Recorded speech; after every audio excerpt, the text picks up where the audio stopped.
First thing we got to talk about is the Giants not picking a QB at 3.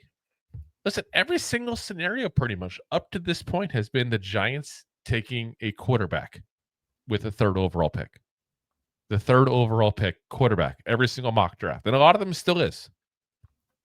This is from Adam Schefter, who, obviously is considered, it's like him and Ian Rappaport are the two people that are like the breaking news guys in the NFL world there.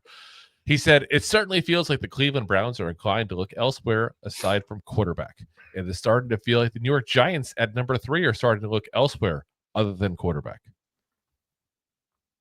I feel like, correct me if I'm wrong, Rob, but I feel like this talk really started after we got Russell Wilson and Jameis Winston, which is crazy to me, as if those two signings somehow mean no quarterback. Yeah, it really stemmed from, oh my God, Winston, should they still draft a quarterback or should they get someone free agency? We know from the get-go, like, you got the guy that's one of the best backup quarterbacks in the league that can hold his own and not embarrass himself.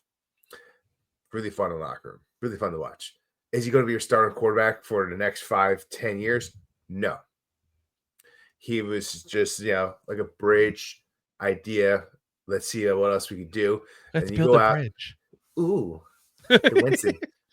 You build the bridge on church with the Reverend. But then you go get Russell Wilson, right? That's a good pickup for the Giants. But he's 36, going to be 37, right? He's out in downward spiral. We've seen the downward spiral. Like, is he a systems quarterback? Like, let's see where he succeeded. Steelers and with Seahawks, not so much with the Broncos. So, is he the future quarterback for the next 5-10 years? No. But you got yourself some good options in order to see who could play better as you draft someone. Because if you're going to draft out of this class for a quarterback, you damn well be better sending this person to let them develop and let them move on. And that's what you just did, is you gave yourself a security blanket. Yeah, and I feel like there's nothing wrong with setting up for, a situation where you can let him sit for a year. Like, listen, no matter what you think as far as what the Giants are going to do, as far as,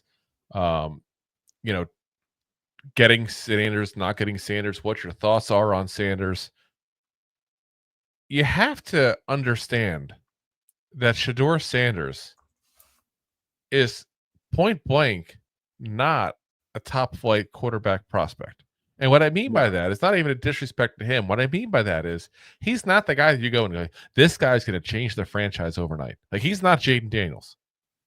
No. But can you let him sit for a year, develop him, and let him come in next year into the league and be a better player than he would have if you just threw him to the wolves? You all know I'm big on that. Like, I think point blank that it's a travesty the way the NFL tries to shove rookies out there, don't give them a chance to develop at all.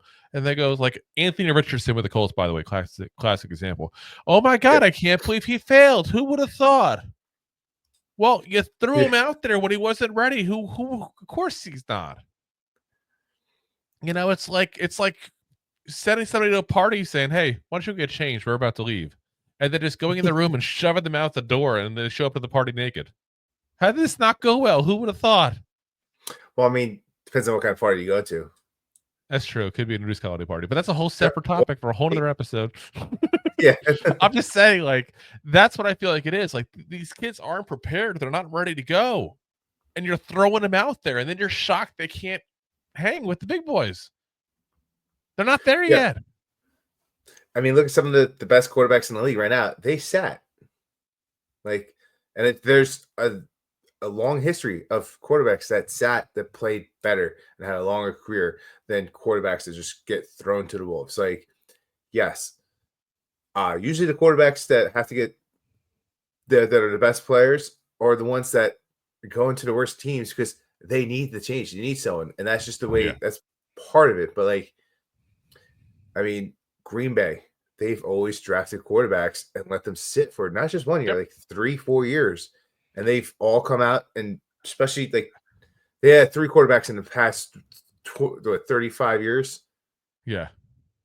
It's, And this is why you let them sit.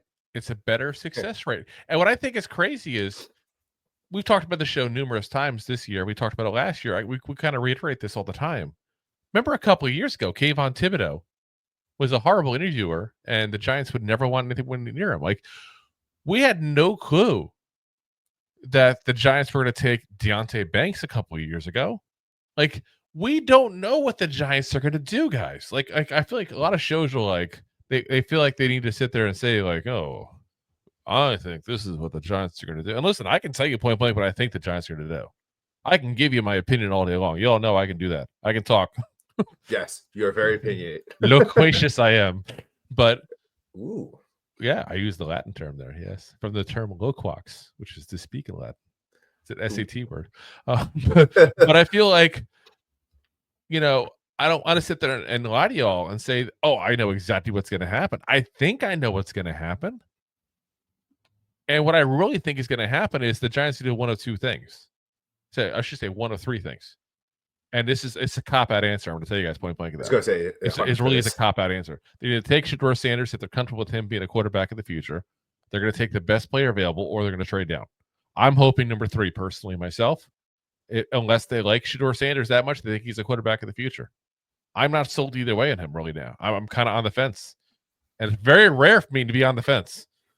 I'm on that fence right now. Yeah, I'm on the fence. And we've talked about it for a long time that we think Ward was the number one. 100%. And now the Titans are, for the past month, they're on board with us. They think the same thing. Yep. So it's, yeah.